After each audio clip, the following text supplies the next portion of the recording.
Super good news mga kabayan! Eto na, Pilipinas umaarangkada. Karagdagang mga high-tech na barko bibilhin ng gobyerno. Philippine Coast Guard naglabas ng imbitasyon sa mga kumpanya para gumawa ng mga bagong multi-role response vessel. Ang pondo ay nasa mahigit 2.4 billion peso. Good news! Dahil dito sa Pilipinas gagawin ang hindi bababa sa dalawang mga multi-role response vessel. Iba pa ito sa 5 bagong 97-meter Magbanwa class multi-role response vessel na magmumula sa Japan, 40 bagong 35-meter na mga patrol boats mula naman sa France at Pilipinas. US Secretary of War muling iginit at sinabi sa mundo na suportado nito ang depensa para sa Pilipinas. Inilahad nito ang panibagong Task Force Philippines, isang paraan para sa mabilis na deterrence sa agresyon ng China sa West Philippine Sea. Philippine Army ipinakita ang kakayahan sa paggamit ng drone. Final approach, releasing its payload.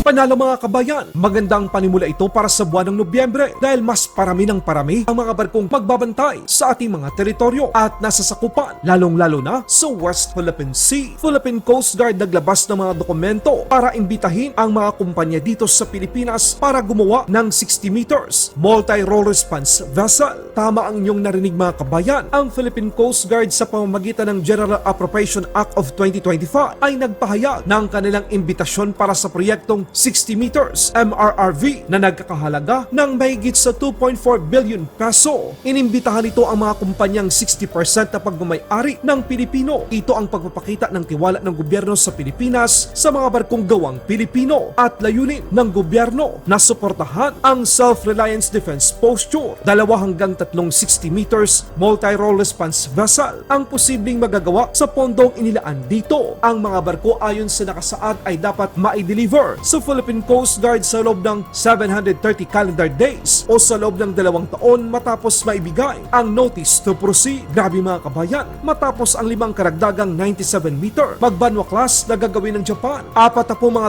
35 meters na fast patrol boats sa France, dadagdagan pa ito ng 2 hanggang 3 60-meter multi-role response vessel na gawang Pilipino. Ibang lakas na talaga ang meron ang Philippine Coast Guard sa hinaharap. Para lang sa inyong kaalaman, ang mga barkong ito ay mas malaki pa sa 35-meter na mga barko ng BFAR na kasalukuyang ginagamit sa West Philippine Sea. Sa ibang balita naman, Pilipinas at Amerika wala pa ring kupas ang alyansa. Mas pinaigting pa ng Estados Unidos ang kanilang pangako para sa depensa ng Pilipinas, lalo't patuloy ang agresyon ng China sa Baho de Masinloc. Sa ika-4 na beses ng pagtatagpo ni US Secretary of War Pat Hegseth at Secretary of National Defense ng Pilipinas Gilberto Teodoro Jr. sa sideline ng ASEAN Defense Minister meeting sa Kuala Lumpur, Malaysia. Inilahad dito ang bagong Task Force Philippines, isang paraan para sa mabilis na deterrence sa agresyon ng China sa West Philippine Sea. Muling iginit ng US Secretary of War ang lakas at kahalagahan ng 1951 US-Philippines Mutual Defense Treaty.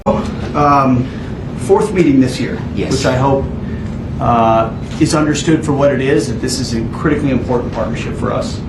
Our alliance has never been stronger. Our mutual defense treaty is the bedrock of that. We share concerns about China's coercion in the South China Sea, particularly recently in Scarborough Shoal. It bears repeating that that mutual defense treaty is critical for both of our countries. Either of our forces anywhere in the South China Sea, it is applicable.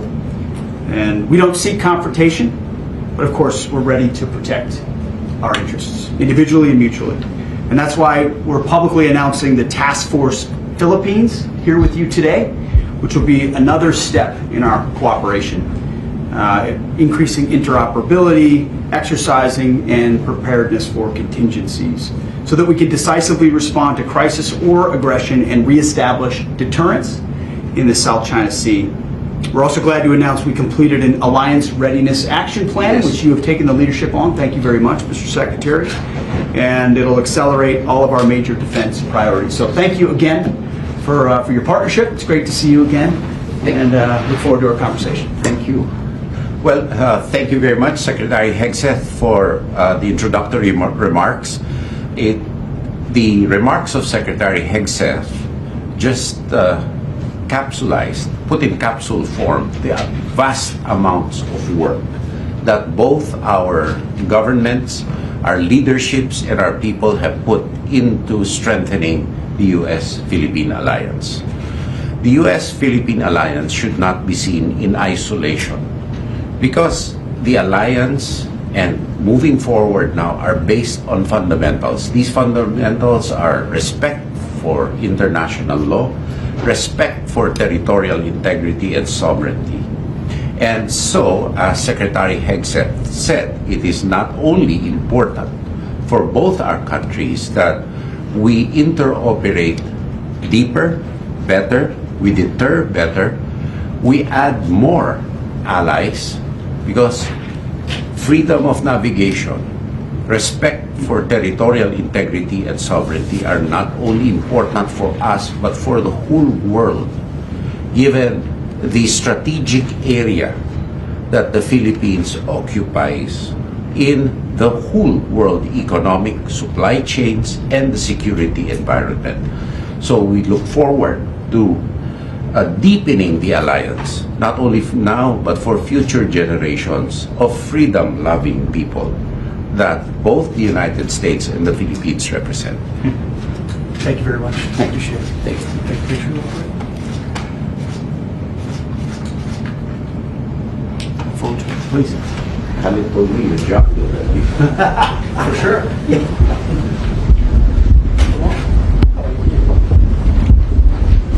Ipinakita naman ng Philippine Army sa kauna-unahang beses ang kanilang galing sa paghawa at pagpapalipad ng mga drone.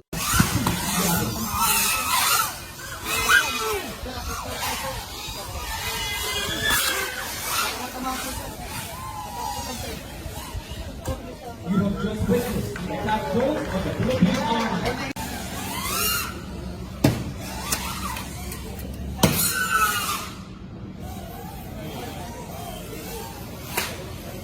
And now, we proceed to the bomb. And now, we proceed to the bomb drop style of attack.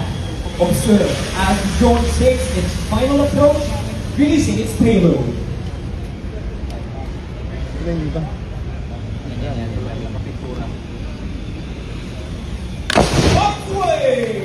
Sa ibang balita naman, ipinakita ng US Southern Command ang kahandaan ng US Marine malapit sa Venezuela. Puspusan ng pagsasanay at show of force ng tropang Amerika sa oras na binigyan ito ng utos para sumalakay sa mga kalaban.